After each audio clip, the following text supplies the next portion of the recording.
नारायणं नमस्कृत्य नरं चैव नरोत्तमं देवीं सरस्वतीं व्यासं ततो जयमुदीरयेत् मूकं करोति वाचालं पङ्गुं लङ्घयते गिरिं यत्कृपातमहं वन्दे परमानन्दमाधवं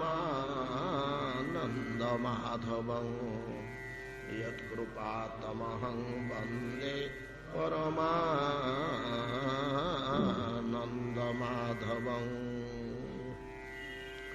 तत्तेऽनुकम्पांशु समीक्ष्यमाणो भुञ्जानो एवात्मकृतं विपाकम् हृद्वाक्वपुभिरविदधन नमस्ते जीवे तजो मुक्तिपदे सदाय भाग उत्क्षेपणं गर्भगतस्य पादयो किंकल्पते मातुरधोक्ष जागसे किमस्ति नास्ति व्यपदेशभूषितं तवास्ति कुक्षे कियदप्यनन्त।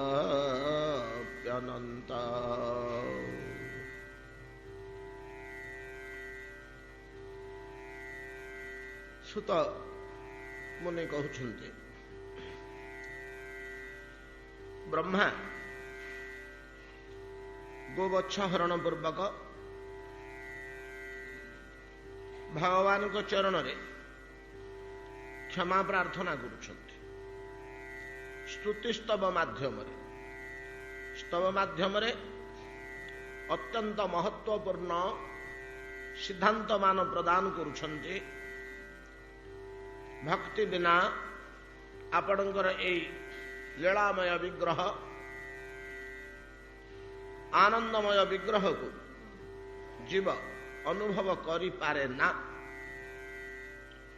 यदि भक्ति लाभ करे तत्तेऽनुकंपासु समीक्ष्यमाण आपण कृपा यदि से लाभ करे अनुकंपा लाभ करे एवं जावतीय कर्मफल भोग करुले मध्य प्रत्येकटी घटना को जीव जदि अनुभव करे जे यहाँ मो प्रति ईश्वरंकर अनुकंपा सुख दुखादि जेकोसी घटना दुख को मध्य भगवान को अनुकंपा बोली ग्रहण करि परिबा लोक तापे दुख आउ सुख बोली किछि नहीं उभयटी तापे समान।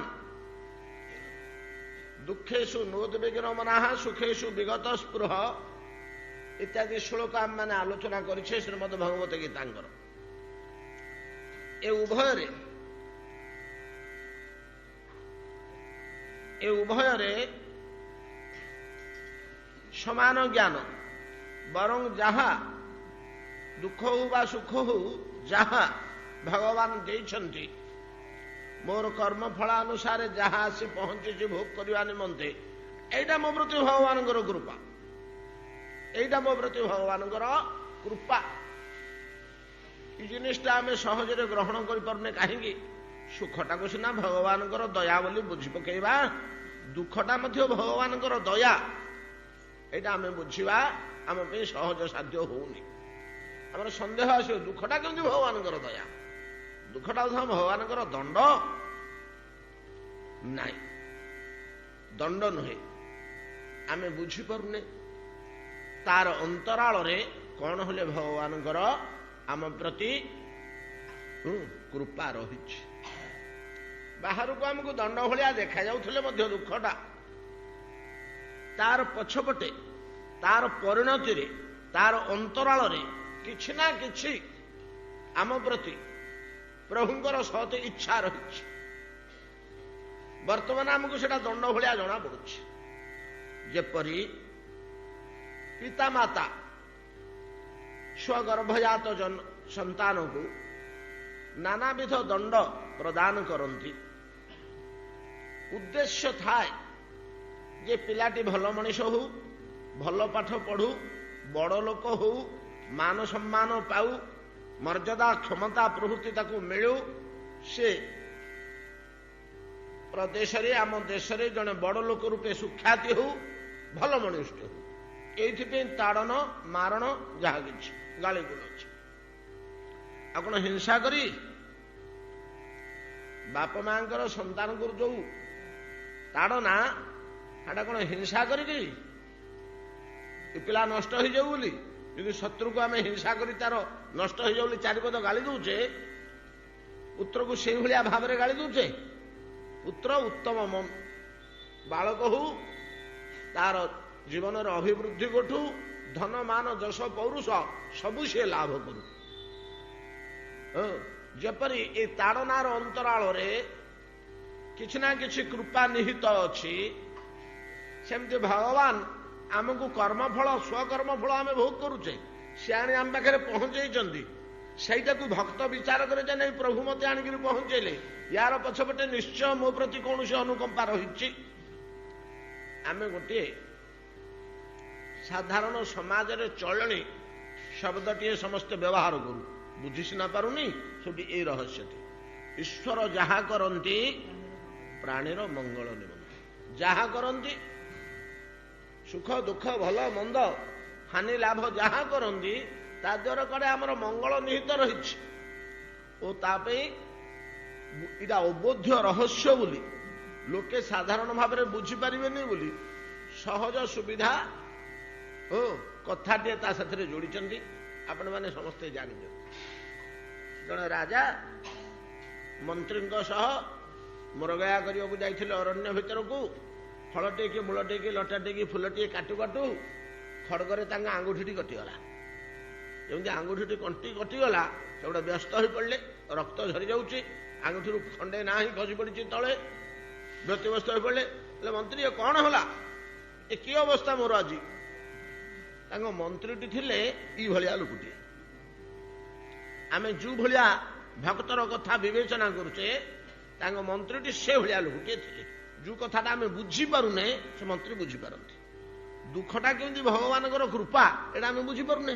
ଦୁଃଖଟା ସିନା ଭଗବାନଙ୍କର ଦଣ୍ଡ, ଆମକୁ କୃପା କେମିତି ନା ନାଇଁରେ ତା ପଛପଟେ କୋଉଠି କୃପା ଅଛି, ଏଇଟା ସେ ବୁଝନ୍ତି, ସେ ମନ୍ତ୍ରୀ ବୁଝନ୍ତି।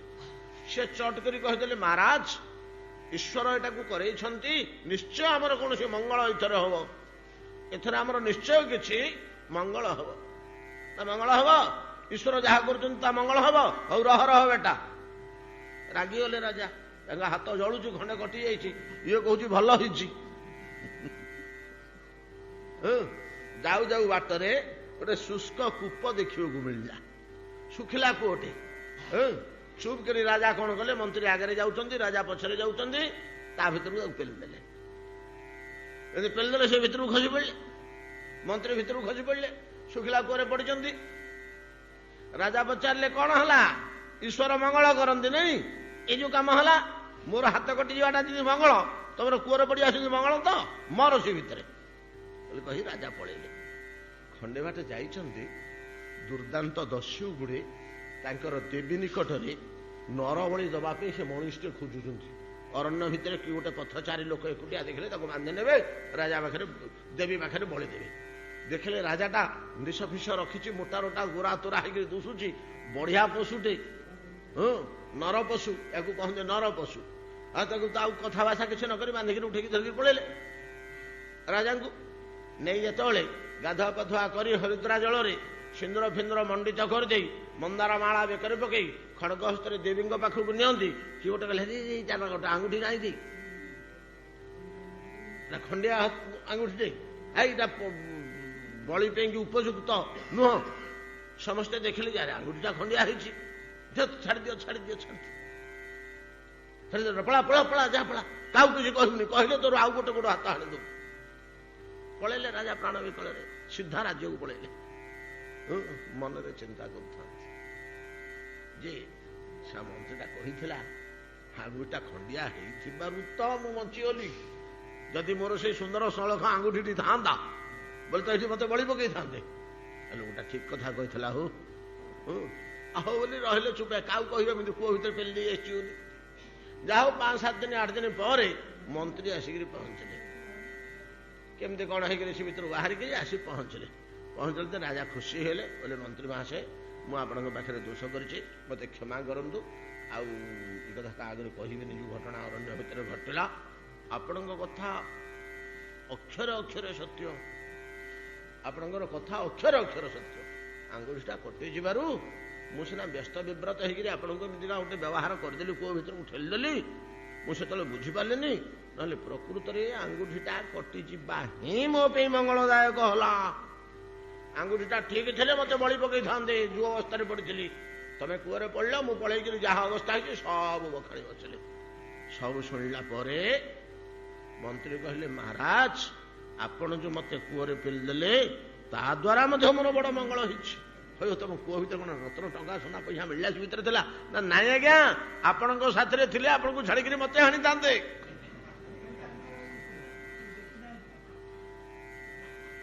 ନାଇଁ କି ମୋର ତ କୋଉଠି ଖଣ୍ଡିଆ ନାହିଁ,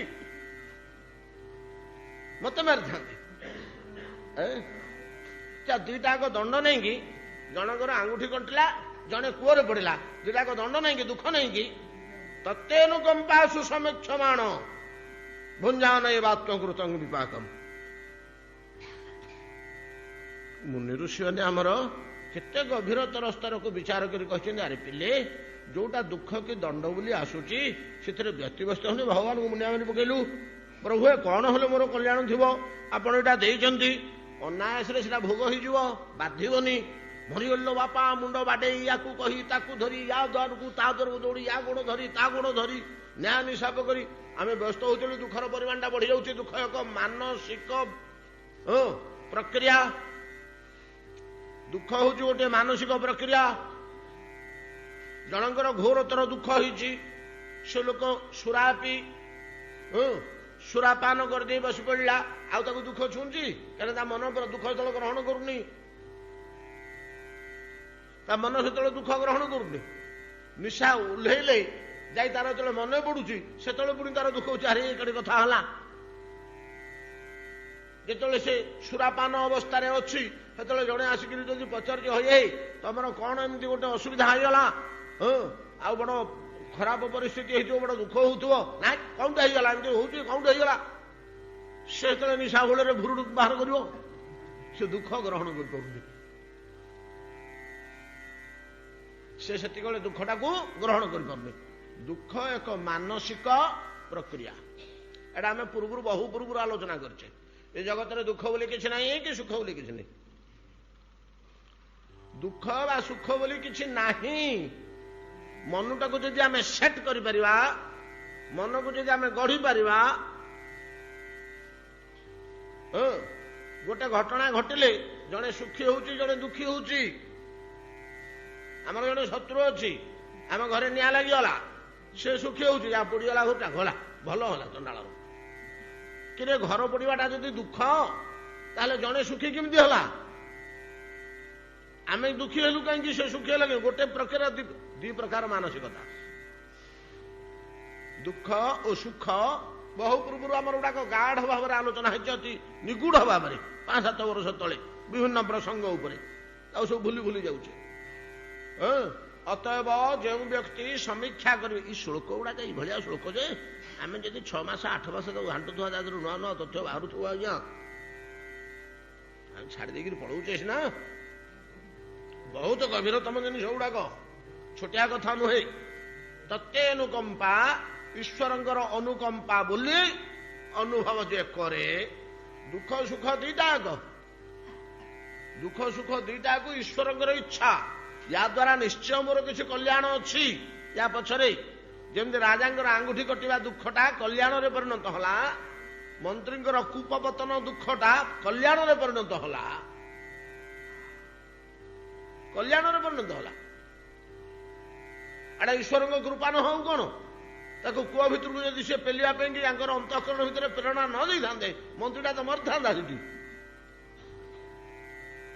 ରାଜାକୁ ଛାଡିକିରି ମନ୍ତ୍ରୀକି ଧରିଥାନ୍ତେ ନା, ସେଟାକୁ ଛାଡ଼ି ତୁ ପଳା, ଏଇଟା ଭଲ ଅଛି, ଏଟାକୁ ଆମେ ବଳି ଦବୁ। ଏଇଭଳିଆ ଯେଉଁ ବ୍ୟକ୍ତି ସମୀକ୍ଷା କରିପାରେ, ଗୋଟା ସମୀକ୍ଷା କରିବା ହଉଛି ବଡ ଜିନିଷ। ତେଣୁ ଗୋଟିଏ ପଦ ଲଗେଇଦେଲେ ସୁସମୀକ୍ଷମାଣ। ଏଟାକୁ ଦୃଷ୍ଟିପାତ କରିପାରିବା ହଉଛି ବଡ ଜିନିଷ। ଏ ଆଖିରେ ତ ଏଗୁଡା ବିବେଚନା କରିହବନି। ଏଠି ଦୃଷ୍ଟିପାତ କହିଲେ ବୌଦ୍ଧିକ ଦୃଷ୍ଟିପାତ, ବିବେଚନା ଦୃଷ୍ଟି, ବିବେକମୟ ଦୃଷ୍ଟି ଦ୍ୱାରା ଚିନ୍ତା କରିବାକୁ ହବ ଯେ ଈଶ୍ୱର ଯାହା କରନ୍ତି ପ୍ରାଣୀର ମଙ୍ଗଳ ନିମନ୍ତେ, ଭଲ ମନ୍ଦ ସୁଖ ଦୁଃଖ ଲାଭ କ୍ଷତି ଯାହା କରନ୍ତି ପ୍ରାଣୀର ମଙ୍ଗଳ ନିମନ୍ତେ। ମଙ୍ଗଳଟା କୋଉଠି ଅଛି ଆମେ ନିର୍ଣ୍ଣୟ କରିପାରୁନେ, ଏଇ ହଉଛି କଥା। ସେଇଥିପାଇଁ ବଡ ସୁନ୍ଦର କଳ୍ପିତ ଗଳ୍ପଟିଏ ଦେଇଛନ୍ତି ଯେ ବଡ ଇଜିଲି ବୁଝି ହେଇଯାଉଛି, ସହଜରେ ବୁଝି ହେଇଯାଉଛି। ଆଚ୍ଛା, এই ପ୍ରକାର ଅବସ୍ଥାରେ ଯେଉଁ ବ୍ୟକ୍ତି ଜୀବନ ଯାପନ କରନ୍ତି ଜୀବେ ତଜ ସହ ମୁକ୍ତି ପଦେ ଉଭୟେ ଦାୟ ଭାଗ, ନାଇଁ କି? କାଲି ଆମେ ଆଲୋଚନା କରିଛେ, ଆମର ମନରେ ସନ୍ଦେହ ଆସୁଥିଲା, ଆରେ ଭକ୍ତଟା ଭକ୍ତି ପଥରେ ଆଗେଇ ଗଲା, ଭଗବାନଙ୍କ ପାଦାର ବିନ୍ଦ ପାଇଗଲା, ଏମିତି ଚତୁସନ ପାଇଛନ୍ତି, ଭଗବାନଙ୍କ ପାଦାର ବିନ୍ଦ ପାଇଗଲା, ହେଲେ ଜ୍ଞାନ ବାଟରେ ଯାଇଥିଲେ ତ ମୁକ୍ତିଟା ମିଳିଥାନ୍ତା। ମୁକ୍ତି ତ ମଧ୍ୟ ଗୋଟେ ଅମୂଲ୍ୟ ରତ୍ନ। ତ ଭକ୍ତିଟା ଭଗବାନଙ୍କ ପାଦାର ବିନ୍ଦଟା ଯଦି ଚିନ୍ତାମଣି হয়, ତାହେଲେ ମୁକ୍ତିଟା ମଧ୍ୟ ଗୋଟେ ଅସାମାନ୍ୟ ଦୁର୍ଲଭ ରତ୍ନ ନା।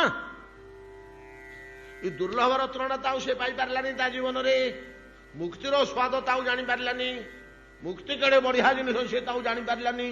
ଭକ୍ତି ବାଟରେ ଯାଇ ଭଗବାନଙ୍କ ପାଦାର ବିନ୍ଦ ପାଇଗଲା। ତାକୁ ଯଦି ପଚାରିବା ମୁକ୍ତି କଣ କେମିତି ସ୍ୱାଦ ତୁ ଚାଖିଛୁ, ସେ କହିବ ନା ସେଇଭଳିଆ କି ଜିନିଷ ଭାଇ, ଆମ ଦେଶରେ ସେ ଫଳ ଚଳୁନି, ଆମ ଦେଶରେ ସେ ଫଳ ନାହିଁ, ଏହା କହିବ ସିନା। କିନ୍ତୁ ବ୍ରହ୍ମା କହୁଛନ୍ତି ନାଇଁ ନାଇଁ, ଭକ୍ତି ସହିତ ସେ ମୁକ୍ତି ମଧ୍ୟ ପାଇଲା। ଭକ୍ତିରେ ଯେମିତି ତାର ଦାୟ ଭାଗ, ମୁକ୍ତିରେ ମଧ୍ୟ ତଦ୍ରୂପ ଦାୟ ଭାଗ। ମୁକ୍ତି ପଦେ, ମୁକ୍ତିରେ ଆଉ ପାଦାର ବିନ୍ଦରେ ଉଭୟରେ ତାର ଅଧିକାର ଆସିଲା। ଜଣେ ଲୋକ କେବଳ ଭକ୍ତି ପଥରେ ଉପାସନା କରି ଗଲେ ସେ ମୁକ୍ତି ମଧ୍ୟ ପ୍ରାପ୍ତ হয়, ଏଇଭଳିଆ କୌଣସି ଶାସ୍ତ୍ର ପ୍ରମାଣ ଅଛି କି? ବହୁତ ଅଛି, ବହୁତ ଅଛି। ଭକ୍ତ ମୁକ୍ତି ମଧ୍ୟ ପାଏ, ଭକ୍ତ ଭକ୍ତି ଯେପରି ପାଏ ସେପରି ମୁକ୍ତି ମଧ୍ୟ ପାଏ। ଜ୍ଞାନୀ କେବଳ ମୁକ୍ତି ପାଏ, ଭକ୍ତି ପାଇପାରେ ନା। ଯୋଗୀ କେବଳ ମୁକ୍ତି ପାଏ, ଭକ୍ତି ପାଇପାରେ ନା। କିନ୍ତୁ ଭକ୍ତ ଭକ୍ତି ମୁକ୍ତି ଦିଟା ଯାକ ପାଏ। ବୁଝୁଛନ୍ତି ତ? ଏ କଥା ବଡ କଠୋର ଭାବରେ ଉଦ୍ଘୋଷଣ କରି ଶାସ୍ତ୍ର ମାନେ କହୁଛନ୍ତି, ହଁ ମିଳିବ, ଭକ୍ତି ଲାଭ କଲା ଆଉ ମୁକ୍ତି ତା ସେଥିରେ ଅଛି। ଯେ ଭକ୍ତି ପାଇଛି ତା ସେଥିରେ ମୁକ୍ତି ମଧ୍ୟ ଅଛି, ଅଛି। ଆମେ ବେଶୀ ଗୁଡେ ଦୂରକୁ ଯିବାନି, ଭାଗବତର ତ ଗୁଡାକ ଭର୍ତ୍ତି, ଅନ୍ୟାନ୍ୟ ସ୍ଥାନରେ ମଧ୍ୟ ପାଇବା। ଆମର ସର୍ବଶ୍ରେଷ୍ଠ ଶାସ୍ତ୍ର ଶ୍ରୀମଦ ଭଗବତ ଗୀତାର ଗୋଟିଏ ଶ୍ଲୋକ ମନେ ପଡୁଛି, ଶ୍ରୀମଦ ଭଗବତ ଗୀତାର ଗୋଟିଏ ଶ୍ଲୋକ ମନେ ପଡୁଛି। ଭଗବାନ କହୁଛନ୍ତି, ଏ ଉଦ୍ଧବ, ଏ ଅର୍ଜୁନ, ଶୁଣ ଶୁଣ, ମୋତେ ଜାଣିବାକୁ ଚାହୁଁଛ? ମୋତେ ଜାଣିବାକୁ ଚାହୁଁଛ? ମୋତେ ଜାଣିବାଟା ଜ୍ଞାନ। ଭକ୍ତି ବାଟରେ ଜାଣିବାକୁ ଚେଷ୍ଟା କର। ଜାଣିବାଟା ଜ୍ଞ ଧାତୁ, ଜ୍ଞ ଧାତୁଟା ଜ୍ଞାନ ନୁହେଁ କି? ଭକ୍ତିଟା ହଉଛି ପାଇବା, ଜ୍ଞାନଟା ହଉଛି ଜାଣିବା। ଜ୍ଞାନରେ ଜାଣେ, ଭକ୍ତିରେ ପାଏ। ଭଗବାନଙ୍କ ଶ୍ରୀ ବିଗ୍ରହ, ଭଗବାନଙ୍କ ପାଦାର ବିନ୍ଦ ଭକ୍ତି ବଳରେ ଜୀବ ପାଏ। ଜ୍ଞାନ ବଳରେ ଭଗବାନଙ୍କର ସ୍ୱରୂପ, ଭଗବାନଙ୍କର ସତ୍ତା, ଭଗବାନଙ୍କର ମହିମା ଜୀବ ଜାଣେ। ଏଟା ଜ୍ଞ ଧାତୁ, ଜାଣିବା। ଆଉ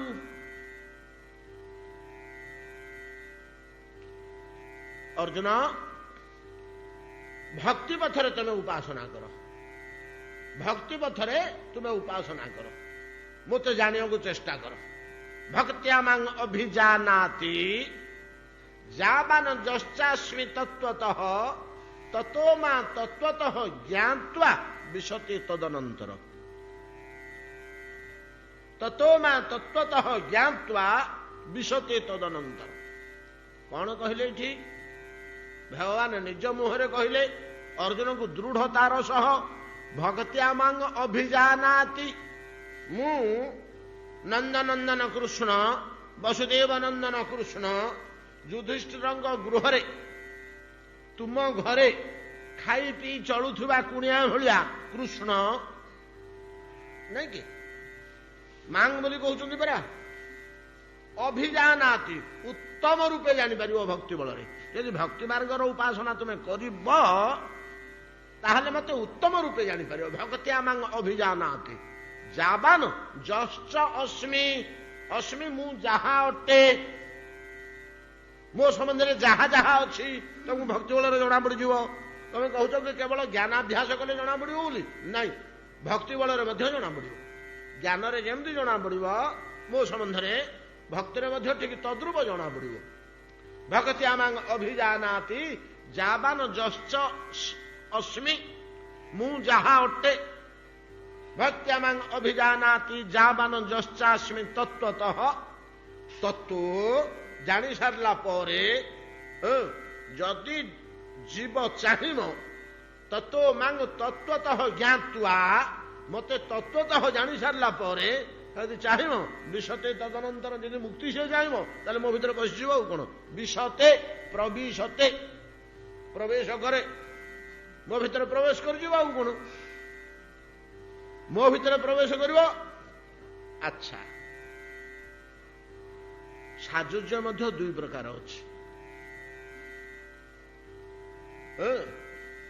ବହୁତ ଲୋକ ଏ ରହସ୍ୟ ଜାଣନ୍ତିନି ଆମମାନଙ୍କ ଭିତରୁ। ସାଜୁଜ୍ୟ ଦୁଇ ପ୍ରକାର। ଆମେ ଜାଣୁ ଯେ ମୁକ୍ତି ବା ନିର୍ବାଣ ବା ସାଜୁଜ୍ୟ ବ୍ରହ୍ମସତ୍ତାରେ ଲୀନ ହୋଇଯିବା ଗୋଟିଏ ପ୍ରକାର ବୋଲି ଆମେ ଜାଣୁ। ଭଗବାନଙ୍କ ଦେହରେ ତ ମିଶିଗଲା ଆଉ। କିନ୍ତୁ ଦୁଇ ପ୍ରକାର ଅଛି ସାଜୁଜ୍ୟ। ଦୁଇ ପ୍ରକାର ସାଜୁଜ୍ୟ କଣ? ନା ଗୋଟିଏ ହଉଛି ବ୍ରହ୍ମ ସାଜୁଜ୍ୟ। ଆଉ ଗୋଟାକରେ କେତେ ସୁନ୍ଦର ନାଁଟି ଅଛି, ବ୍ରହ୍ମ ସାଜୁଜ୍ୟ, ସ୍ୱରୂପ ସାଜୁଜ୍ୟ। ବ୍ରହ୍ମ ସାଜୁଜ୍ୟ, ସ୍ୱରୂପ ସାଜୁଜ୍ୟ। ବ୍ରହ୍ମ ସାଜୁଜ୍ୟ କଣ? ନା ଭଗବାନଙ୍କ ଦେହରୁ ଯୋଉ ତେଜଟା ବାହାରୁଛି ବ୍ରହ୍ମ ସତ୍ତା, ସେଥିରେ ତେଜ ହୋଇ ମିଶିଯିବା ବ୍ରହ୍ମ ସାଜୁଜ୍ୟ। ସ୍ୱରୂପ ସାଜୁଜ୍ୟ କଣ? ଭଗବାନଙ୍କର ସଙ୍ଗଚକ୍ର ଗଦାପତ୍ର ଚତୁର୍ଭୁଜ ମୂର୍ତ୍ତି, ହାତ ଗୋଡ଼ ଆଖି ନାକ କନା ଥିବା ବିଗ୍ରହ ଭିତରେ ବସିବା। ଭଗବାନଙ୍କର ବିଗ୍ରହ ଭିତରେ ବସିବା। ଯେତେ ଅସୁର ମରିଛନ୍ତି ଭଗବାନଙ୍କ ହାତରେ, ଏଗୁଡାକ ସମସ୍ତେ ସ୍ୱରୂପ ସାଜୁଜ୍ୟ ପାଉଛନ୍ତି ନା ଆଉ? ମୂର୍ତ୍ତି ଭିତରେ ପ୍ରବେଶ କରୁଛନ୍ତି। ଆଉ ଯେତେବେଳେ ରାବଣ ମୃତ୍ୟୁ ଲାଭ କଲା, ସେତେବେଳେ କଣ ହେଲା? ରାମଙ୍କ ଦେହରେ ବସିଲା। ଆଚ୍ଛା, ଏଇକ୍ଷଣି ଆମେ ପଢି ଆସିଲେ ଅଳ୍ପ ଦିନ ତଳେ ଏଇ କଥା ପ୍ରସଙ୍ଗରେ ଆପଣ ମନେ ପକାନ୍ତୁ ଅଘାସୁର ବଧ କଥା। ଯେତେବେଳେ ଅଘାସୁରର ଗର୍ଭ ଭିତରେ ତଣ୍ଟି ପାଖରେ ଭଗବାନ ଥିଲେ, ନାଇଁ କି? ସେଠି ଅଗ୍ନିମୟ ମୂର୍ତ୍ତି ହେଲେ। ନାଇଁ, ଖୁବ ବଡ ହେଲେ, ଦେହଟାକୁ ଖୁବ ବିରାଟ କଲେ। ଦେହଟାକୁ ବିରାଟ କରନ୍ତେ ତାର ତଣ୍ଟି ଭିତରଟା ରୋଧ ହୋଇଗଲା। ଫୁଟବଲଟେ ଆମ ତଣ୍ଟିରେ ଲାଗିଯିବ, କଣ ଅବସ୍ଥା ହବ ଆମର? କଲୁ ଇଆଡେ ଯିବନି କି ସିଆଡେ ଯିବନି। ଫୁଟବଲଟେ ଆମ ଭିତରେ ତଣ୍ଟି ପାଖକୁ ଗୋଟେ ବ୍ଲଡରଟେ କି ବଲଟେ ଭର୍ତ୍ତି କରିଦେଇକିରି କିଏ ବାହାରୁ ପମ୍ପ ଦେବେ, ସେଟା ଫୁଲିଯିବ ଭିତରେ। କଣ ହବ ରେ? ସବୁ ରୋଧ ହେଇଯିବ। ନିଶ୍ୱାସ ନବାଠୁ ଆରମ୍ଭ କରି ରକ୍ତ ସଞ୍ଚାଳନ, ସ୍ନାୟୁ, ଶିରା ପ୍ରଶିରା ସବୁ ରୋଧ ହୋଇଯିବେ। ସେମିତି ଭଗବାନ ବିରାଟ ରୂପ ହୋଇଗଲେ। ଅଘାସୁରର ତଣ୍ଟି ପାଖରେ ରହିକରି ବିରାଟ ରୂପ ହୋଇଗଲେ। ସେ ବିଚାରା ଆଖି ତରାଟିକିରି ତାର ଶ୍ୱାସ କଣ୍ଠରୋଧ ହୋଇ ତା ପ୍ରାଣ ଛାଡ଼ିଲା। ବଡ କଲବଲ ଛାଟି ପିଟି ହେଇ ଲାଙ୍ଗୁଡ ପିଟି ପିଟି ମଲା ଅଘାସୁର। ଯେତେବେଳେ ମୃତ୍ୟୁ ହେଲା, ମନେ ପକାନ୍ତୁ ମୁଁ କହିଛି, ଆପଣ ଭୁଲି ଯାଉଛନ୍ତି କି? ଏଇଲେ ଦରକାର ପଡ଼ିଲା ସେଇଟା। ଅଘାସୁର ଭିତରୁ ତାର ଆତ୍ମାଟା ବାହାରି କରି ଏକ ନୀଳାଭ ଉଜ୍ଜଳ ଜ୍ୟୋତି ରୂପରେ ଆକାଶରେ ବୁଲୁଥିଲେ। ଏଟା ଦେବତା ମାନେ, ମହାତ୍ମା ସିଦ୍ଧ ମାନେ, ଯୋଗୀ ମାନେ ଆକାଶରୁ ଦେଖୁଛନ୍ତି। ଅଘାସୁର ବଧ ସମୟରେ ଏମାନେ ସମସ୍ତେ ଆସିକରି ଦେଖୁଥିଲେ ତ? କେବଳ ବ୍ରହ୍ମାସନା ପଛରେ ଆସିଲେ? ସିଦ୍ଧ ମହାତ୍ମା ଯୋଗୀ ମୁନି ଋଷି ମାନେ ଆକାଶରେ ରହିକରି ଦେଖୁଛନ୍ତି। ଦେବତା ମାନେ ସବୁ ରହିକରି ଦେଖୁଛନ୍ତି। ଅଘାସୁର ଯେତେବେଳେ ମୃତ୍ୟୁ ହେଲା ସେମାନେ ଦୁନ୍ଦୁଭି ବଜାଉଛନ୍ତି, ପୁଷ୍ପବୃଷ୍ଟି କରୁଛନ୍ତି, ନାଇଁ କି? ଏମାନେ ଦେଖିଲେ ବିଜୁଳି ଚହଟିଲା ଭଳିଆ ଗୋଟେ ନୀଳାଭ ଜ୍ୟୋତି ଆକାଶରେ ବୁଲୁଛି। ହଁ ଏମିତି ବୁଲୁଛି। ଯେତେବେଳେ ଆଁ କରିକି ତା ତ ଶ୍ୱାସରୋଧ କଣ୍ଠରୋଧ ହେଇଛି, ଅଘାସୁର ଆଁ କରିକିରି ମଲା, ତା ପାଟି ଭିତରୁ ବାଳକ ବାଛୁରୀ ସମସ୍ତଙ୍କୁ ଧରି ଭଗବାନ ବାହାରିଲେ। ଭଗବାନ ଆସି ବାହାରେ ବିଚରଣ କଲା ପରେ ସେ ଜ୍ୟୋତିଟା ଭଗବାନ କୃଷ୍ଣଙ୍କ ଦେହରେ ବିଲୀନ ହେଲା। ଏକଥା ଭାଗବତରେ ଲେଖା ହେଇଛି। ଏ କଥାଟି ଆମେ ସେତେବେଳେ ଆଲୋଚନା କରିଥିଲେ। ମୁଁ ଏଇଟା ଗୋଟେ ଭଲ କଥାଟେ, କୋଉଠି କଣ ଦରକାରରେ ଆସିବ କାନରେ ପଡିଥାଉ। ଏବେ ଦରକାରରେ ଆସିଲା, ଏଇ ଭିତରେ ହିଁ ଦରକାରରେ ପଡି ଆସିଲା। ଅତଏବ ବ୍ରହ୍ମ ସାଯୁଜ୍ୟ ଆଉ ସ୍ୱରୂପ ସାଯୁଜ୍ୟ, ଯଦି ସ୍ୱରୂପ ସାଯୁଜ୍ୟ ନଥାନ୍ତା, ଅଘାସୁରର ଆତ୍ମା ଯେ ନୀଳବର୍ଣ୍ଣର ଜ୍ୟୋତି ଆକାଶରେ ବୁଲୁଥିଲା, ଯୋଉଟାକୁ ଦେବତା ଆଉ ସିଦ୍ଧ ପୁରୁଷ ମାନେ ଦେଖୁଥିଲେ, ହଳ ତ ବ୍ରହ୍ମରେ ଲୀନ ହେଇଯାଇଥାନ୍ତା। ଆଉ ମୂର୍ତ୍ତିକି କାହିଁ ଅପେକ୍ଷା କରିଥାନ୍ତା? ତା ପାଟି ଭିତରୁ ମୁକ୍ତିଟା ବାହାରି, ମୂର୍ତ୍ତିଟି କୃଷ୍ଣଙ୍କର ବାହାରିକିରି ଆସିବାରୁ ଯାଇ ତାଙ୍କ ଦେହରେ ଲୀନ ହେଲା। ସେ ପର୍ଯ୍ୟନ୍ତ ଆକାଶରେ ଥିଲା, ସେ ପର୍ଯ୍ୟନ୍ତ ସେ ଜ୍ୟୋତିଟା ଆକାଶରେ ଥିଲା। ରାବଣ ଯେତେବେଳେ ରାମଙ୍କ ଦ୍ୱାରା ହତ ହେଲା, କାହା ଦେହରେ ବସିଲା ବୋଲି କୁହାହଉଛି? ରାମଙ୍କ ଦେହରେ ବସିଲା ବୋଲି କୁହାହଉଛି ନା ତାର ଆତ୍ମା। ଆଉ ଆଜ୍ଞା କୋଟି କୋଟି ଲୋକ ବସିଛନ୍ତି ପରା ଯୁଧିଷ୍ଠିରଙ୍କର ଅଶ୍ୱମେଧ ଯାଗରେ। ଯେତେବେଳେ ଚକ୍ର ଦ୍ୱାରା ଶିଶୁପାଳର କଣ ତା ନା, ଜରାସନ୍ଧ ନାଇଁ, ଶିଶୁପାଳର ଯେତେବେଳେ ମସ୍ତକଟାକୁ ଛେଦନ କଲେ, ନାଇଁ କି? ଦମଘୋଷ ଶ୍ଵେତ ଦ୍ୱେଷୀ ଆରଭ୍ୟ କଳଭାଷଣାତ୍ ସମ୍ପ୍ରତି ଅମର୍ଷି ଗୋବିନ୍ଦେ ଦନ୍ତ ବକ୍ରଶ୍ଚ ଦୁର୍ମତି। ଏ ପ୍ରଶ୍ନ ପଚାରିଲେ ଟି ଯୁଧିଷ୍ଠିର। କାହିଁକି ପ୍ରଶ୍ନ ପଚାରିଲେ? ସେ ଦେଖିଲେ ଆଜ୍ଞା କୋଟି କୋଟି ଲୋକ ଚାହୁଁଛନ୍ତି ଶିଶୁପାଳର ମସ୍ତକଟା ଯେତେବେଳେ କଟିଗଲା, ତା ଭିତରୁ ଶିଶୁପାଳର ଆତ୍ମା ବାହାରି କାହା ଦେହରେ ଆଉ ପଶିଲାନି। ଏତିକି ଲୋକ ଆମେ ଅଛେ, ବାଟରୁ ସମସ୍ତେ ଆଡେଇ ହେଇଯାଉଛନ୍ତି। ସିଧା ଚାଲିଲା କୃଷ୍ଣଙ୍କ ପାଖକୁ, କୃଷ୍ଣଙ୍କ ଶରୀରରେ ବିଲୀନ ହେଇଗଲା। କୃଷ୍ଣଙ୍କ ଶରୀରରେ ବିଲୀନ ହେଇଗଲା ସେ ବିଗ୍ରହରେ। ହେଲେ ବ୍ରହ୍ମରେ ଗୋଟେ ସାଯୁଜ୍ୟ ଅଛି, ଭଗବାନଙ୍କ ତେଜରେ ମିଶିଯିବା ଗୋଟେ ବ୍ୟବସ୍ଥା ଅଛି, ଆଉ ଭଗବାନଙ୍କ ସ୍ୱରୂପରେ ମିଶିଯିବା ଗୋଟିଏ ବ୍ୟବସ୍ଥା ମଧ୍ୟ ଅଛି। ଭକ୍ତମାନେ ଯୋଉ ସାଯୁଜ୍ୟ ଲାଭ କରନ୍ତି, ଭକ୍ତମାନେ ଯୋଉ ସାଯୁଜ୍ୟ ଲାଭ କରନ୍ତି, ଭଗବାନଙ୍କ ବିଗ୍ରହରେ ପ୍ରବେଶ କରନ୍ତି, ତେଜରେ ପ୍ରବେଶ କରନ୍ତି ନାହିଁ, ବିଗ୍ରହରେ ପ୍ରବେଶ କରନ୍ତି। ସେଇ କଥାଟି ଗୀତାରେ କହୁଛନ୍ତି। ଭକ୍ତି ଆମାଙ୍ଗ ଅଭିଜାନାତି ଯାବାନ ଯଶ୍ଚାସ୍ମି ତତ୍ତ୍ୱତଃ ତतो ମାଂ ତତ୍ତ୍ୱତଃ ଜ୍ଞାତ୍ୱା ବିଶତେ ତଦନନ୍ତର। ବିଶତେ ପ୍ରବିଶତେ, ମୋ ଶରୀର ଭିତରେ ପ୍ରବେଶ କରିଯାଏ। ଅତଏବ ଭକ୍ତ ଭକ୍ତି ମଧ୍ୟ ଲାଭ କରେ, ମୁକ୍ତି ମଧ୍ୟ ଲାଭ କରେ। এই ସିଦ୍ଧାନ୍ତ ଯେତେବେଳେ ପ୍ରଦାନ କରୁଛନ୍ତି, ଏ ଶ୍ଲୋକରେ କଣ କମ କଥା ରହିଛି କି? ତତେନୁ କମ୍ପା ସୁସମୀକ୍ଷମାଣ। ହଠାତ୍ ବ୍ରହ୍ମା ଚମକି ପଡ଼ିଲେ। କାହିଁକି? ଜିଭ କାମୁଡ଼ି ପକେଇଲେ। କଣ ହେଲା? ମୁଁ ତ ଦୋଷ କଲି, ତାଙ୍କର ବାଛୁରୀ ବାଳକ ଚୋରି କରି ନେଇ ଭୁଲ କଲି, ଦୋଷ କଲି। ଦୋଷ କରି ସାରିଲା ପରେ କ୍ଷମା ପ୍ରାର୍ଥନା କରିବାକୁ ଆସିଥିଲି, ମୁଣ୍ଡିଆ ମାରିକିରି ନୌମି ଡୋଙ୍ଗ ବୋଲି କହିଥିଲି। କହୁ କହୁ କହିଦେଲି ଯେ ଆପଣଙ୍କର ଗୁଞ୍ଜାମାଳ ଅଛି, ମୟୂର ପିଛ ଅଛି, ଆମ ନୀଳମେଘ ବର୍ଣ୍ଣ, ଆପଣ ନନ୍ଦର ପୁଅ, ସବୁ ପ୍ରାକୃତ ରୂପରେ କହିଦେଲି। ତାକୁ ବର୍ଣ୍ଣନା କରିବାକୁ ଯାଇ ଯାଇ ବଡ ପଣ୍ଡିତ ଭଳିଆ ତ ମୁଁ କଣ ଭଗବାନଙ୍କୁ ବତେଇଲିଣି ବୁଦ୍ଧି ସିଦ୍ଧାନ୍ତ ନାଇଁ କି? ମୁଁ ଆସିଥିଲି କ୍ଷମା ପ୍ରାର୍ଥନା କରିବା ପାଇଁ, ନମ୍ରତା ବିନୟ, ପ୍ରଭୁ କ୍ଷମା କରିଦିଅ, ପ୍ରଭୁ କ୍ଷମା କରିଦିଅ, ହଁ ମୋର ଦୋଷ ହେଇଯାଇଛି, ମୁଁ ଆପଣଙ୍କ ଗୋଡ଼ ଧରୁଛି ହେ ପ୍ରଭୁ। এই ପ୍ରକାର 12 ପ୍ରକାର କଥା କହିକିରି ମୁଁ କ୍ଷମା ପ୍ରାର୍ଥନା କରିବା କଥା। କିନ୍ତୁ ମୁଁ ଶାସ୍ତ୍ରର ମର୍ମ, ମୁଁ ବଡ଼ ଜ୍ଞାନୀ ଲୋକ ଭଳିଆ, ପଣ୍ଡିତ ଭଳିଆ ମୁଁ ଶାସ୍ତ୍ର ସିଦ୍ଧାନ୍ତ ଶୁଣଉଛି ଗୀତା ଭାଗବତର। ଆରେ ମୁଁ ତ ଫେର ଆଉ ଗୋଟେ ଭୁଲ କଲି। ମୁଁ କି ଭଳିଆ ଭୁଲ କରୁଛି ନା, ଯେପରି ଜନନୀ ଜଠରରେ ଥାଇ ଶିଶୁ ତାର ମାର ପେଟକୁ ବାରମ୍ବାର ପଦାଘାତ କରେ। ଥରୁଟେ ସେ ଥରେ ଗୋଇଠା ମାରେ କି ମା ପେଟରେ ଓତେ ଖେପଣମ କେତେ ଥର ସେ ପାଦକୁ ସଞ୍ଚାଳନ କରେ, ସିଧା କରେ, ଜାକି ହେଇକିରି ଅଛି ତ, ଏଇଭଳିଆ ଅବସ୍ଥାରେ ତ ଅଛି। ଗୋଡ ହାତ ଲୋଚା କରି ତାର ଥୋଡି ପାଖରେ ଆସିକିରି ଆଣ୍ଠୁ ଦିଟା ଲାଗିଛି। ଯେତେବେଳେ ଅଣ୍ଟା ଆଣ୍ଠୁ କାଟେ ସେତେବେଳେ ସେ ଗୋଡକୁ ଟିକେ ଛାଟି ଦିଏ। ଯେମିତି ବାଛୁରୀ ମାନେ ଗୋଡ଼ ଛାଟନ୍ତି ସେମିତି ଗୋଡ଼କୁ ଛାଟିଦିଏ। ଗୋଡ଼କୁ ଛାଟିଲେ ସେଟା ମାର ଗର୍ଭ ଭିତରେ ଆଘାତ ଲାଗେ। ହେଲେ ଜୀବନରେ ଏମିତି ବାରମ୍ବାର ବାରମ୍ବାର ତାପରେ ତାପରେ ତାପରେ କେତେଥର ଜନନୀ ଗର୍ଭରେ ପଦାଘାତ କରିଛି। ହେଲେ ଜନନୀ ସେଇ ବାରମ୍ବାର ପଦାଘାତକୁ ତାର ଅପରାଧ ରୂପେ ଗ୍ରହଣ ନ କରି, ନାଇଁ କି ଅପରାଧ ରୂପେ ଗ୍ରହଣ ନ କରି ବରଂ ମନ ଭିତରେ ତାର ଖୁସି ହୁଏ। ତା ମନ ଭିତରେ ଗୋଟିଏ ଆନନ୍ଦ ଭାବ ଆସେ।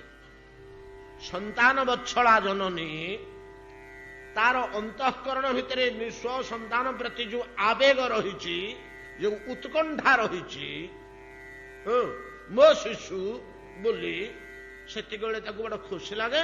ଯାହା ମୋ ପିଲାଟି ଖେଳୁଛି, ଭଲ ଅଛି।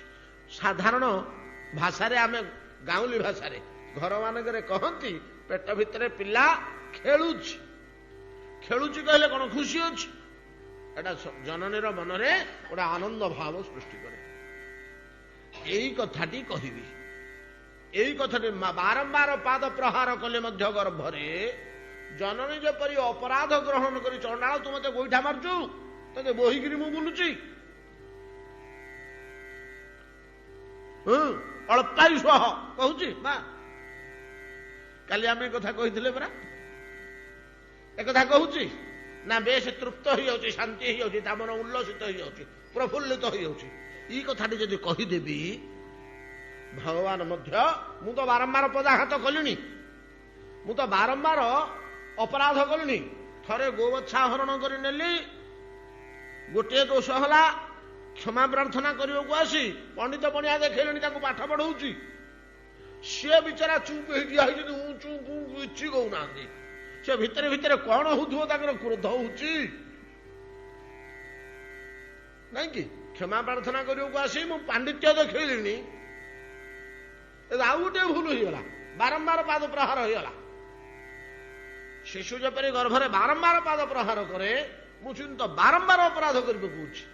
କିନ୍ତୁ ଜନନୀ ଯେପରି ଶିଶୁର ଅପରାଧକୁ ଗ୍ରହଣ କରେ ନା, ପ୍ରଭୁ ମୋର ଏଇ ବାରମ୍ବାର ଅପରାଧକୁ ଗ୍ରହଣ ନ କରନ୍ତୁ, ଏ ଉଦ୍ଦେଶ୍ୟରେ କହୁଛନ୍ତି ପ୍ରଭୁ ହେ ଉତ୍କ୍ଷେପଣଂ ଗର୍ଭଗତସ୍ୟ ପାଦୟୋ କିଙ୍କଳପତେ ମାତୁରଧୋକ୍ଷଜାଗସେ କିମସ୍ତି ନାସ୍ତି ବ୍ୟପଦେଶ ଭୂଷିତଂ ତବାସ୍ତି କୁକ୍ଷେ କିୟଦପ୍ୟନନ୍ତ। ଉତ୍କ୍ଷେପଣମ୍ ପାଦକୁ ଊର୍ଦ୍ଧ୍ୱକୁ ପ୍ରସାରିତ କରିବା, ଉତ୍କ୍ଷେପଣମ୍ ଗର୍ଭଗତସ୍ୟ ଗର୍ଭଗତ ବାଳକର ପାଦ ଉତ୍କ୍ଷେପଣମ୍ ପାଦୟୋ।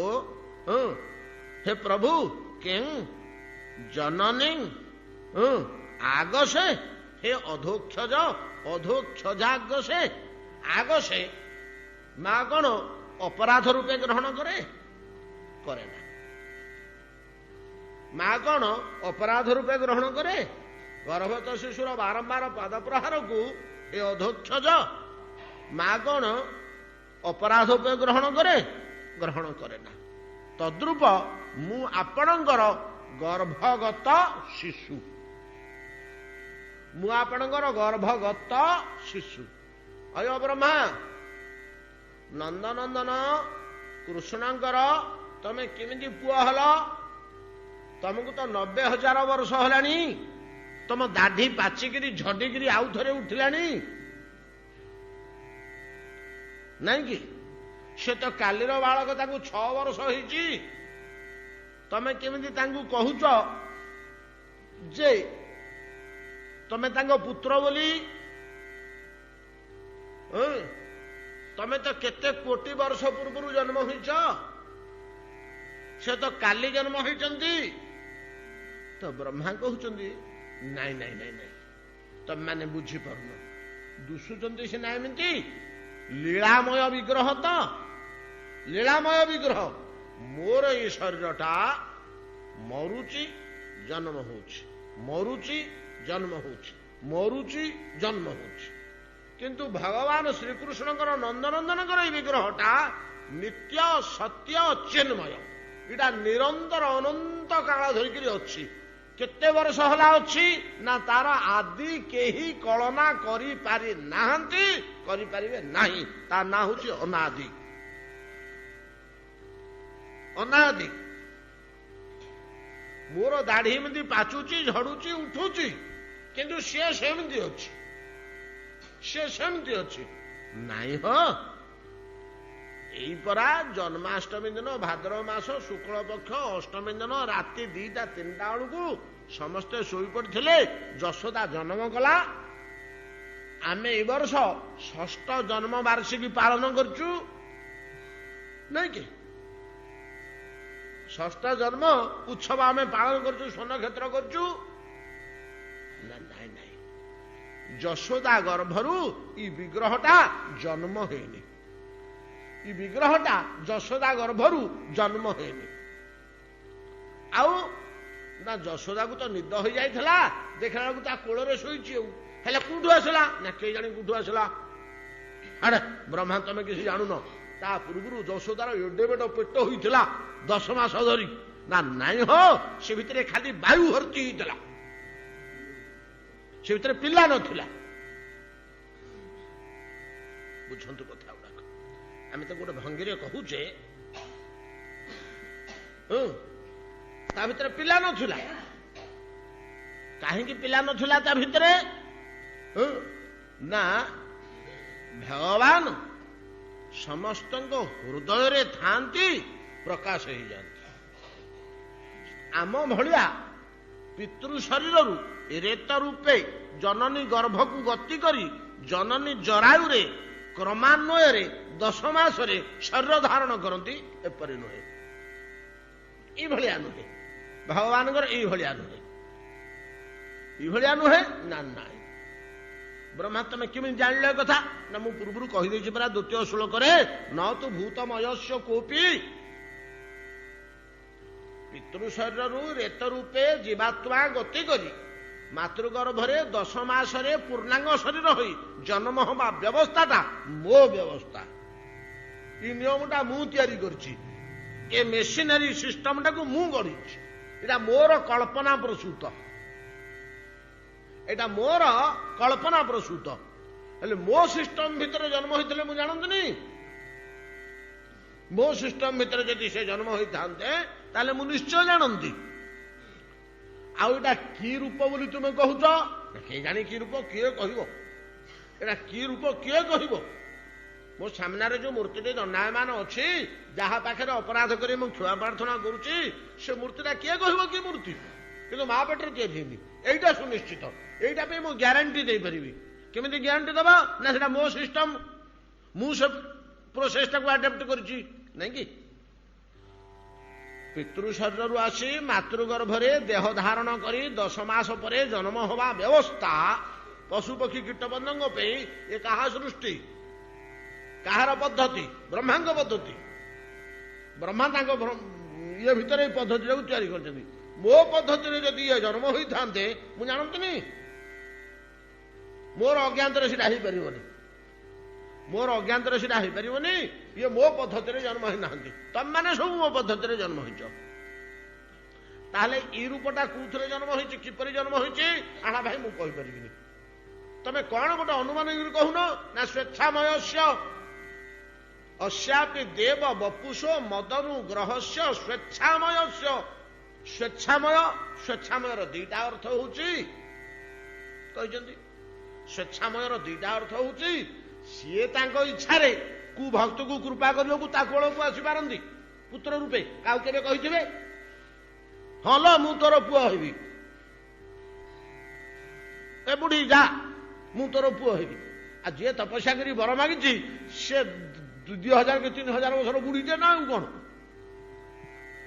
ଆଜି ମନୁ ପତ୍ନୀ ଯୋଗୀ ମାନଙ୍କର ପତ୍ନୀ ମାନେ ପୃଷ୍ଣୀ କହନ୍ତୁ କି ନହେଲେ ସେ ଧରା କହନ୍ତୁ, ଅନନ୍ତ କାଳ ତପସ୍ୟା କରିକି ଆଉ ବୁଢୀ ହେଇକିରି ଅଛନ୍ତି ନା ଆଉ କଣ? ବୁଢୀ ତୋର ପୁଅ ମୁଁ ହେବି, ଯା।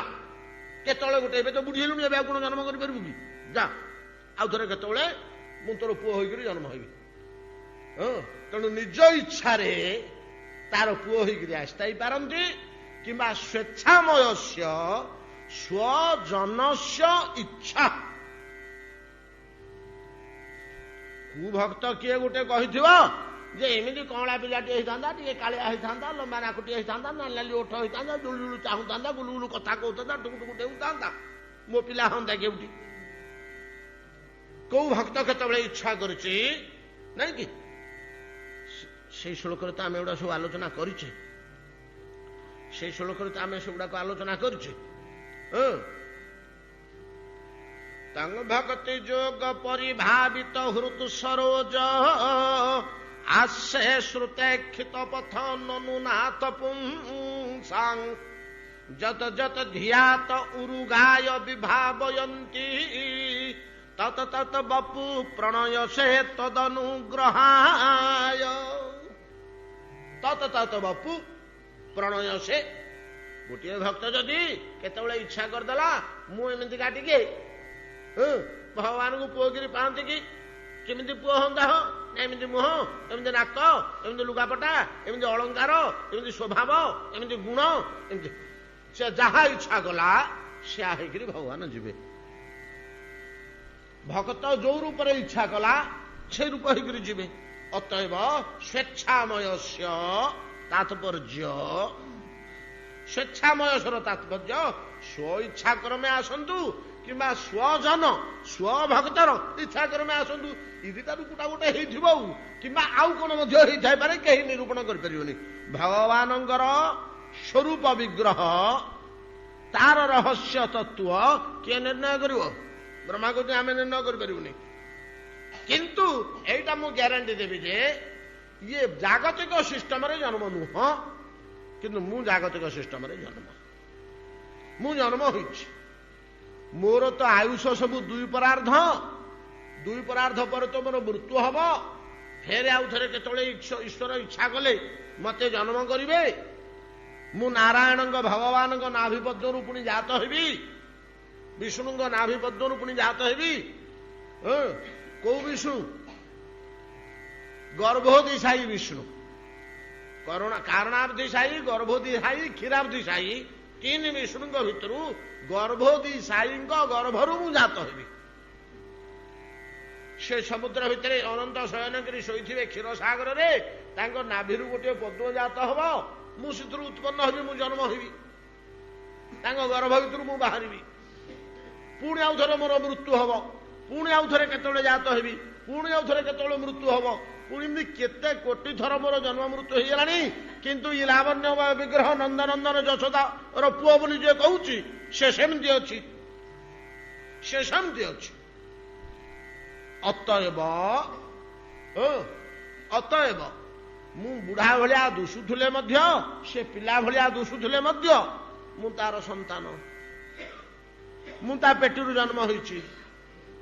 ହେଲେ ମା ପେଟରେ ଥିଲାବେଳେ ସନ୍ତାନ ପଦାଘାତ କଲେ ମା ଯେପରି ଅପରାଧ ଗ୍ରହଣ କରେ ନା, ବରଂ ଖୁସି ହଏ, ଆଏ ପ୍ରଭୁ ମୁଁ ଆପଣଙ୍କ ପେଟ ଭିତରର ପିଲା, ମୋତେ ଆପଣ ଜନ୍ମ କରୁଛନ୍ତି, ମୁଁ ପାଦଘାତ କରିଦେଲି ପ୍ରଭୁ ଆପଣଙ୍କୁ, ଆପଣ ଜନନୀ ସ୍ୱରୂପ, ଆପଣ ମା ନୁହନ୍ତି କି?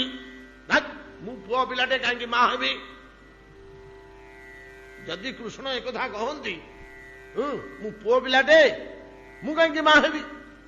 ନାଇଁ, ଆପଣ ସିଧା କହିଛନ୍ତି ମୁହଁରେ, ପିତାହମସ୍ୟ ଜଗତୁ ମାତା ଧାତା ପିତାମହ ବେଦ୍ୟଂ ପବିତ୍ରମ ଓଙ୍କାରମ୍ ଋକ୍ସାମ ଯଜୁରେବ ଚ। ମୁଁ ଚତୁର୍ବେଦ, ମୁଁ ଓଙ୍କାର, ମୁଁ ପିତାମହ, ମୁଁ ପିତା, ମୁଁ ମା ମଧ୍ୟ। ପିତାହମସ୍ୟ ଜଗତ ମାତା, ଆପଣ ମା ବୋଲି କହିଛନ୍ତି। ଅତଏବ ଆପଣ ପୁଅ ପିଲା ହେଲେ ମଧ୍ୟ ମା ଭଳିଆ ସନ୍ତାନ ଜନ୍ମ କରନ୍ତି, ମତେ ତ ଜନ୍ମ କରିଛନ୍ତି।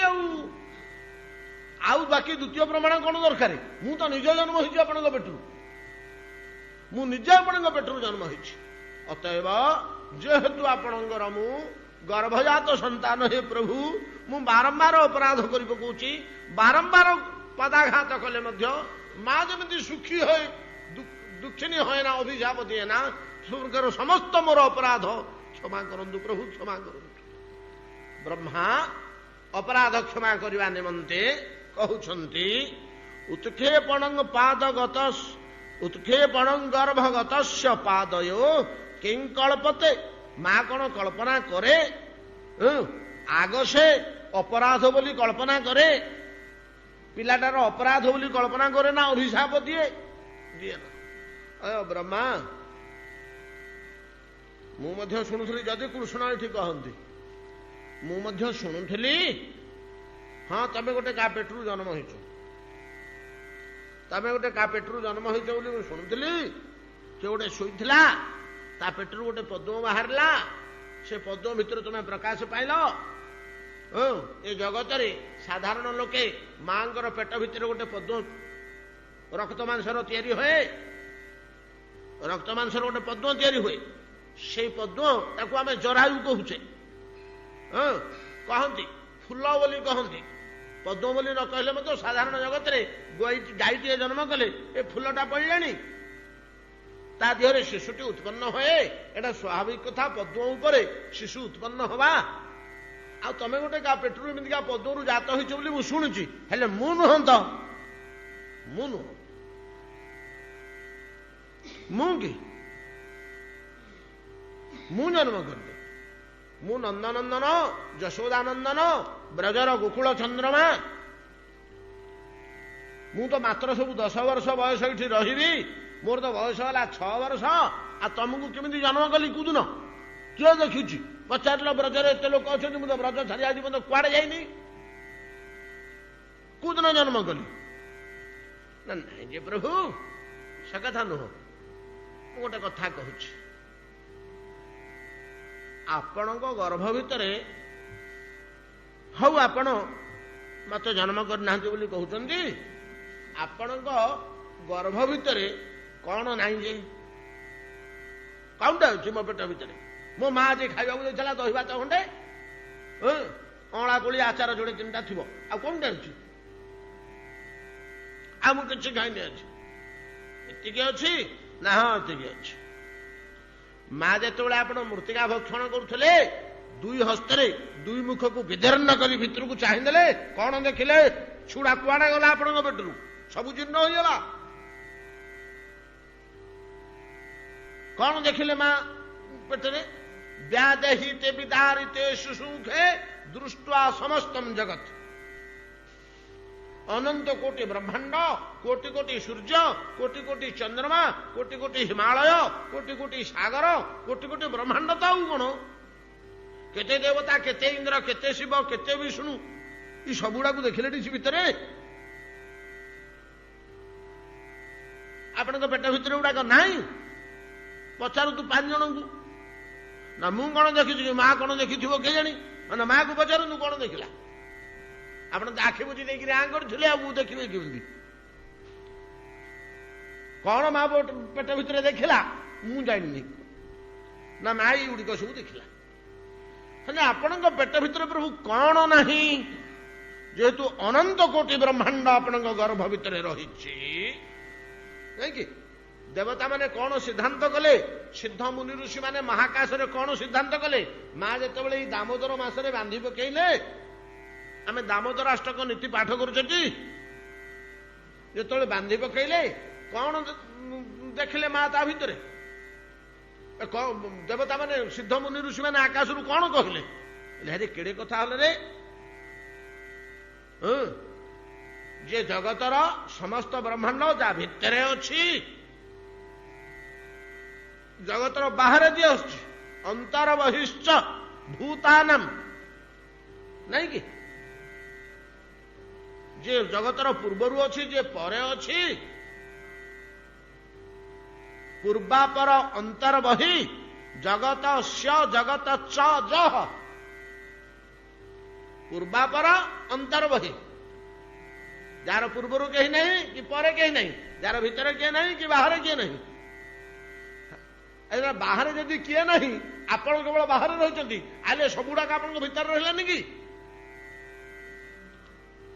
कांथ 4टा जदि बाहर रहा ताले जेतक जिनिस पतर गृह उपकरण घर भितर रही कि आपण भीतर नहीं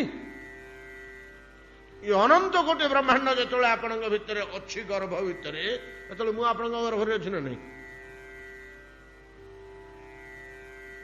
ବ୍ରହ୍ମା କହୁଛନ୍ତି ଅନନ୍ତ କୋଟି ବ୍ରହ୍ମାଣ୍ଡ ଯେତେବେଳେ ଆପଣଙ୍କ ଗର୍ଭ ଭିତରେ ଅଛି, ସେତେବେଳେ ମୁଁ ମଧ୍ୟ ଆପଣଙ୍କ ଗର୍ଭ ଭିତରେ ଅଛି ନା ନାହିଁ? ମୁଁ ସତ କଥା କହନ୍ତୁ, ଆପଣଙ୍କ ଗର୍ଭରୁ ମୁଁ ବାହାର ପଟେ ଅଛି କି? ଅଛନ୍ତି କି? ଭଗବାନଙ୍କ ଗର୍ଭରୁ ବାହାର ପଟେ ବ୍ରହ୍ମା ଅଛନ୍ତି କି? ସମସ୍ତ ରହସ୍ୟ, ସମସ୍ତ ତତ୍ତ୍ୱ, ସମସ୍ତ ପଦାର୍ଥ ଯେତେବେଳେ ଭଗବାନଙ୍କ ଗର୍ଭ ଭିତରେ ରହିଛି, ବ୍ରହ୍ମା ତାକୁ ବାହାରେ ରହିନାହାନ୍ତି। ତାକୁ ଆଉ ଟିକେ ସ୍ପଷ୍ଟ ଭାବରେ କହିଦଉଛନ୍ତି ବ୍ରହ୍ମା, ଉତ୍କ୍ଷେପଣଂ ଗର୍ଭଗତସ୍ୟ ପାଦୟୋ କେଙ୍କଳପତେ ମାତୁରଧୋକ୍ଷଜାଗସେ କିମସ୍ତି ନାସ୍ତି ବ୍ୟପଦେଶ ଭୂଷିତଂ। କିମସ୍ତି ନାସ୍ତି ବ୍ୟପଦେଶ ଭୂଷିତଂ। ଏ ବ୍ୟପଦେଶ ବୋଲି ଗୋଟେ ଶବ୍ଦ ଅଛି, ଏଇଟା ଆମର ବ୍ୟବହାର ଜଗତକୁ ଆସେନି। ଆମେ ସେଟାକୁ ଅନେକ ସମୟରେ ଅନ୍ତରାଳେ ବୋଲି କହୁ, ପଶ୍ଚାତେ ବୋଲି କହୁ, ଏଇ ଭାବରେ। କିନ୍ତୁ ବ୍ୟପଦେଶ ଶବ୍ଦଟା ଆସେନି। ବ୍ୟପଦେଶ ଅର୍ଥାତ୍ ତାର ଆଢୁଆଳରେ, ତାର ଅନ୍ତରାଳରେ। କିମସ୍ତି ନାସ୍ତି ବ୍ୟପଦେଶ ଭୂଷିତଂ। ହେ ପ୍ରଭୁ, ଅସ୍ତି ନାସ୍ତି ଦୁଇଟା ଶବ୍ଦର ଅନ୍ତରାଳରେ କିମସ୍ତି ନାସ୍ତି, ଅସ୍ତି ନାସ୍ତି, ଏ ଦିଟା ଶବ୍ଦର ଅନ୍ତରାଳରେ ଯାହା ଯାହା ପଦାର୍ଥ ଅଛି ସେଟା ସବୁ ଆପଣଙ୍କ ପେଟ ଭିତରେ ନାହିଁ। କିମସ୍ତି ନାସ୍ତି ବ୍ୟପଦେଶ ଭୂଷିତମ୍ ଅର୍ଥାତ୍ ଏଇଟା ଗୋଟେ ଦାର୍ଶନିକ ପଦୁଟେ। ଏଇଟାକୁ ଜ୍ଞାନୀ ଓ ଦାର୍ଶନିକ ମାନେ ସହଜରେ ବୁଝନ୍ତି, ଆମେ ସାଧାରଣ ଲୋକ ବୁଝିପାରିବାନି। ତେବେ ଏଇ ହିସାବରେ ଆମେ ବୁଝିପାରିବା, ଅସ୍ତି ନାସ୍ତି। ଅସ୍ତି ନାସ୍ତି, ଗୋଟେ ବୀଜଟିଏ ବୃକ୍ଷ ହେଲା, ଗୋଟେ ମଞ୍ଜିଟିଏ ଥିଲା, ବୃକ୍ଷ ହେଲା। ଯେତେବେଳେ ମଞ୍ଜିଟି ଥୁଆ ହେଇଛି, ଯେତେବେଳେ ମଞ୍ଜିଟି ଅସ୍ତି, ବୃକ୍ଷ ନାସ୍ତି, ନାଇଁ କି? ଯେତେବେଳେ ବୀଜଟି ଥିଲା, ବୃକ୍ଷରେ ପରିଣତ ହେଇନଥିଲା, ଯେତେବେଳେ ବୀଜଟି ଥିଲା, ଆମ୍ବଟିଏ, ଆମ୍ବ ଗଛ ହେଇନଥିଲା, ଖାଲି ଆମ୍ବ ଠାକୁଆଟା ଥିଲା, ତାର ମଞ୍ଜିଟା ଥିଲା। ସେତେବେଳେ ମଞ୍ଜିଟି ଅସ୍ତି, ବୃକ୍ଷ ନାସ୍ତି। ଯେତେବେଳେ ଗଛ ହେଇଗଲା, ଯେତେବେଳେ ଗଛ ହେଇଗଲା, ସେତେବେଳେ ବୃକ୍ଷ ଅସ୍ତି, ବୀଜ ନାସ୍ତି, ନାଇଁ କି? ବୀଜଟା ନାହିଁ। କିନ୍ତୁ ପ୍ରକୃତରେ ଦିଟାକ ସବୁବେଳେ ଅଛି। ଗୋଟେ ସୂକ୍ଷ୍ମ, ଗୋଟେ କାର୍ଯ୍ୟ, ଗୋଟେ କାରଣ। ଯେତେବେଳେ ବୀଜଟି ଅଛି, ସେତେବେଳେ ବୃକ୍ଷ ନାହିଁ ବୋଲି ଯୋଉ ଆମେ କହୁଛେ, ବୃକ୍ଷଟା ଅଛି ରେ, କୋଉଠି ଅଛି? ନା ସେ ବୀଜ ଭିତରେ ଅଛି। କେମିତି ଅଛି? ନା କାରଣାବସ୍ଥାରେ ଅଛି, କାରଣାବସ୍ଥାରେ ଅଛି। ଯଦି କାରଣାବସ୍ଥାରେ ନଥାନ୍ତା, ସେଠି ନାହିଁ, ତାହେଲେ ବାହାରିବ କେମିତି ଭବିଷ୍ୟତରେ? ନଥିବା ଜିନିଷଟା ବାହାରିବ କି? କୋଉ ରୂପରେ ହେଲେ ଅଛି, କୋଉ ରୂପରେ ହେଲେ ଅଛି। ଆଚ୍ଛା, ଯେତେବେଳେ ବୃକ୍ଷ ହେଇଗଲା, ସେତେବେଳେ ମଞ୍ଜିଟା କୁଆଡେ ଗଲା? ମଞ୍ଜି ନାସ୍ତି, ନା କିଏ କହିଲା? ମଞ୍ଜି ଅସ୍ତି। କେମିତି ଅଛି? ନା କାର୍ଯ୍ୟାବସ୍ଥାରେ ଅଛି। କେମିତି କାର୍ଯ୍ୟାବସ୍ଥାରେ ଅଛି? ନାଇଁ, ଗଛଟା ହିଁ ତ ମଞ୍ଜିଟା, ଆଉ ନହେଲେ ଗଛଟା କୋଉଠୁ ଆସିଲା? ଶୂନ୍ୟରୁ। ଶୂନ୍ୟରୁ ଗୋଟେ ଉତ୍ପନ୍ନ ହବ? ଆକାଶରେ ଆମ୍ବ ଗଛଟିଏ ଜନ୍ମ ହଉଛି? ତେଣୁ ବୀଜଟି କାର୍ଯ୍ୟ ରୂପେ ଅଛି ବୃକ୍ଷ ହେଲା ବେଳେ। ଏଇଗୁଡାକ ଦାର୍ଶନିକ ମାନଙ୍କର, ବିଦ୍ୱାନ ମାନଙ୍କର ବିଚାର ଆମକୁ ଦରକାର ନାହିଁ। ଠିକ ଏଇଭଳିଆ ତିନିଟା ଯୁଗ ଶବ୍ଦରେ ବିଶ୍ୱ ବ୍ରହ୍ମାଣ୍ଡର ସବୁତକ ପଦାର୍ଥକୁ ଦାର୍ଶନିକ ମାନେ ନିର୍ଣ୍ଣୟ କରୁଛନ୍ତି। ଗୋଟେ ହଉଛି କାର୍ଯ୍ୟ କାରଣ, ଗୋଟେ ହଉଛି ସୂକ୍ଷ୍ମ ସ୍ଥୂଳ, ଗୋଟେ ହଉଛି ସୂକ୍ଷ୍ମ ସ୍ଥୂଳ, ଗୋଟେ ହଉଛି କାର୍ଯ୍ୟ କାରଣ, ଆରୁ ଗୋଟେ କଣ ଅଛି? ସୂକ୍ଷ୍ମ ସ୍ଥୂଳ ଅବସ୍ଥାରେ ମଧ୍ୟ ସବୁ ରହୁଛି, କାର୍ଯ୍ୟ କାରଣ ଅବସ୍ଥାରେ ମଧ୍ୟ ରହୁଛି, ଦୃଶ୍ୟ ଅଦୃଶ୍ୟ ଅବସ୍ଥାରେ ରହୁଛି। ଅଦୃଶ୍ୟ ଅବସ୍ଥାରେ ନାହିଁ, ଏ ମେଘଟା ଦୃଶ୍ୟ ଅବସ୍ଥାରେ ଅଛି, ଅଧଘଣ୍ଟା ପରେ ମିଳେଇଗଲା, କୁଆଡେ ଗଲା? ଥିବା ଜିନିଷଟା କଣ ଲୋପ ପାଇଗଲା? ଅଛି। କି ଅବସ୍ଥାରେ ଅଛି? ଅଦୃଶ୍ୟ ଅବସ୍ଥାରେ ଅଛି। ଫେର 2 ଘଣ୍ଟା ପରେ ଦୃଶ୍ୟ ହେଇଯାଇପାରେ। ଆପଣ ଏଗୁଡାକ ହିମାଳୟରେ ଦେଖିବାକୁ ପାଇବେ।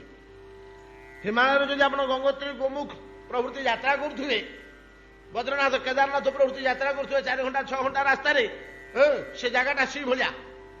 ତ ହଠାତ୍ ଦେଖିଲା ବେଳକୁ ମୁଣ୍ଡ ଉପରେ ମେଘ କିନ୍ତୁ ଘୋଟି ଯାଇଛି।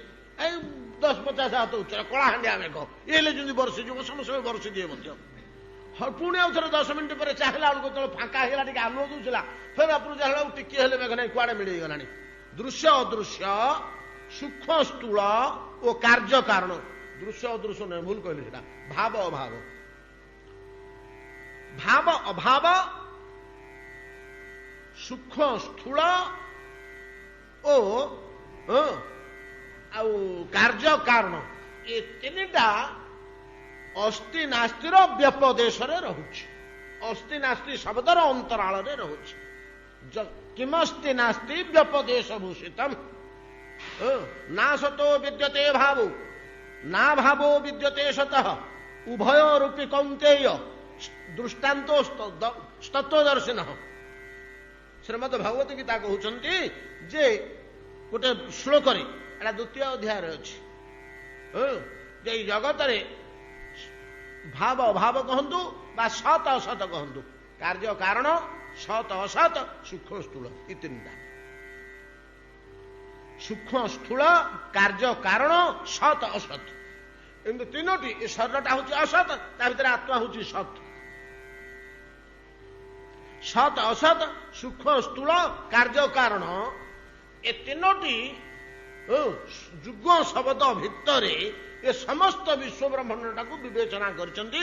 ତାର ଧୂଳିକଣା ଅଣୁ ଜଳକଣାଠୁ ଆରମ୍ଭ କରି ବିଶାଳ ସୂର୍ଯ୍ୟମଣ୍ଡଳ, ବ୍ରହ୍ମାଣ୍ଡ ମଣ୍ଡଳ, ବ୍ରହ୍ମାଣ୍ଡ କଟାହ ପର୍ଯ୍ୟନ୍ତ ସବୁଗୁଡ଼ିକ ଦାର୍ଶନିକ ମାନେ କଳ୍ପନା କରିଛନ୍ତି। ହେ ପ୍ରଭୁ, ଏ ସବୁଗୁଡାକ ଅସ୍ତି ନାସ୍ତି ବ୍ୟପଦେଶରେ ଥିବା ସତ ଅସତ, ସ୍ଥୂଳ ସୂକ୍ଷ୍ମ, କାର୍ଯ୍ୟ କାରଣ, ଇଏ ଶବ୍ଦ ମାନଙ୍କ ଭିତରେ ମଧ୍ୟରେ ନିଷ୍ପାଦିତ ହେଉଥିବା ଜାଗତିକ ପଦାର୍ଥ ସମୂହ, ଭାବ ସମୂହ, କୋଉଟା ଆପଣଙ୍କ ଗର୍ଭ ଭିତରେ ନାହିଁ କହନ୍ତୁ?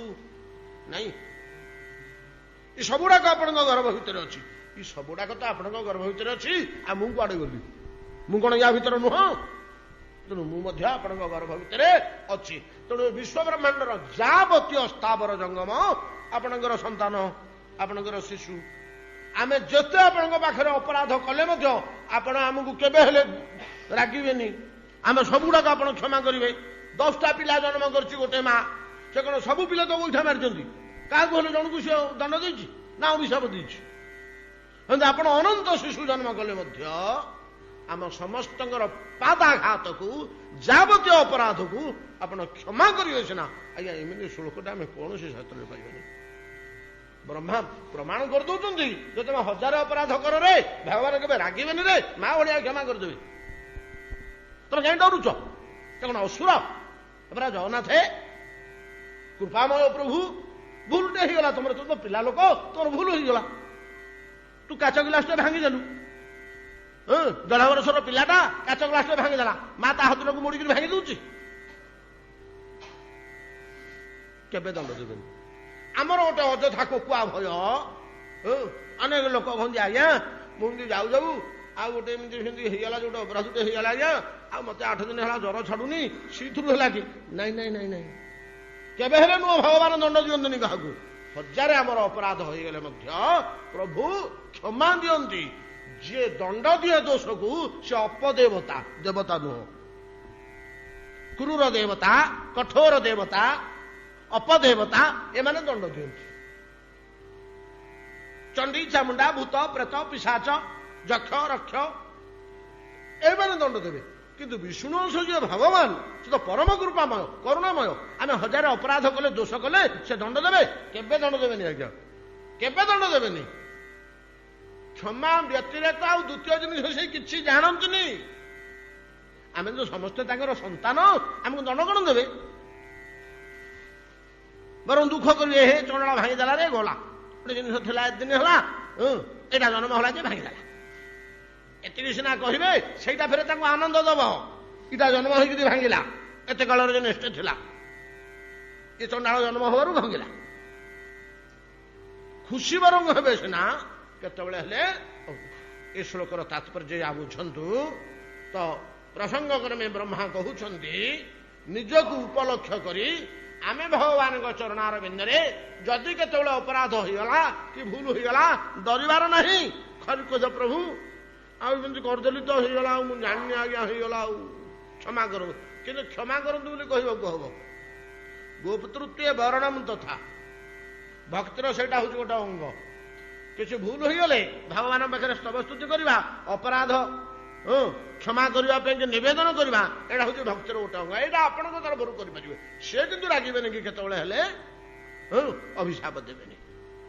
ଯାହା ହଉ ଏଇ ଶ୍ଲୋକ ଭିତରେ ଆହୁରି କେତେ ଗୁଡ଼ିଏ ଜିନିଷ ଅଛି। ଆସନ୍ତାକାଲି ତାକୁ ସ୍ପର୍ଶ କରିବା। ସମୟ ହେଇଗଲା ତ ଆଜି ଡେରି ହେଇଗଲା। এই ଜିନିଷ ଗୁଡ଼ା ପଡ଼ିଗଲେ କେତେ ଶୀଘ୍ର 7:30 ହେଇଯାଉଛି। ଆମେ ଆଉ ଟିକେ ଶୀଘ୍ର ସାରିବାକୁ ହବ, ଆଉ ଟିକେ ଶୀଘ୍ର ସାରିବାକୁ ହବ, ନହେଲେ ଇଆଡ଼େ ଆମର ସବୁ ଡେରି ହେଇଯାଉଛି। ତରବରି ଆଗରେ ସାରିଲେ ମଧ୍ୟ ସରୁ। ଆମର ଦାମୋଦରାଷ୍ଟକମ୍। ଶ୍ରୀ ଶ୍ରୀ ଦାମୋଦରାଷ୍ଟକମ୍। ଶ୍ରୀ ଶ୍ରୀ ଦାମୋଦର ଦେବାୟ ନମୋ ନମଃ। ନମାମେଶ୍ୱରଂ ସଚ୍ଚିଦାନନ୍ଦରୂପଂ ଲସତକୁଣ୍ଡଳଂ ଗୋକୁଳେ ଭ୍ରାଜମାନଂ ଯଶୋଦାଭିୟୋଳୁ ଖଳାଧାବମାନଂ ପରାମୃଷ୍ଟମତ୍ୟନ୍ତତୋ ଗୋପ୍ୟା रुदन्तं मोहुर्नेत्रजुग्मं मृजन्तं कराम्भोजजुग्मेन सातङ्कनेत्रं मुहुश्वासकम्प त्रिरेखाङ्ककण्ठ स्थितग्रहीव दामोदरं भक्तिबद्धम् इति दृक्स्वलीलाभिरानन्दकुण्डे स्वघोषं भजन्तं माख्यापयन्तं तदीयेषितज्ञे सुभक्तेर्जितत्वं पुनः प्रेमतस्तं शतावृत्तिं वन्दे वरं देवमोक्षं न मोक्षावधिं वा न चान्यं वृणेऽहं वरेशादपिह इदं ते वपुर्नाथ गोपाल बालं सदा मे